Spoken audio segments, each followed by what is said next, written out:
D500 markadan qurilgan loyiha uchun qo'shimcha izolyatsiya shartmi? D500 ko'p holatlarda eng to'g'ri yechim bu ko'p qavatli turar joy binolarida biz o'zimiz ishlatyapmiz. Uni afzalli taraflari loyihalash jarayonida qo'shimcha izolyatsiya bazalt yoki shunga o'xshash izolyatsiya mahsulotlarini ishlatmagan holatda ekspertizadan o'tkazyapmiz. Bu taraflama bizga juda ham qulay keldi. Nima uchun o'tkazmayapmiz?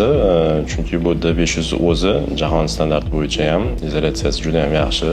Shum izolyatsiyasi ham issiqlik bo'yicha ham biza qarab sifatida berishimiz mumkin. Shu tibbiy texnik rasvot qilinayotgan jarayonda bu narsamiz bemalol standartdan o'tdi. G'isht yoki gazoblok arxitektor sifatida o'z proyektlaringizda qaysi birini tanlaysiz? Loyihalashda ko'p qavatli binolarda absolyutni to'g'ri yechim bu gazoblok hisoblanadi. Buni har xil turda avasnat qilib berishimiz mumkin. Birinchi o'rinda bu binoni juda ham yengillashtirib beradi. Qurilish jarayonida g'ishtga nisbatan baravariga tezlashadi.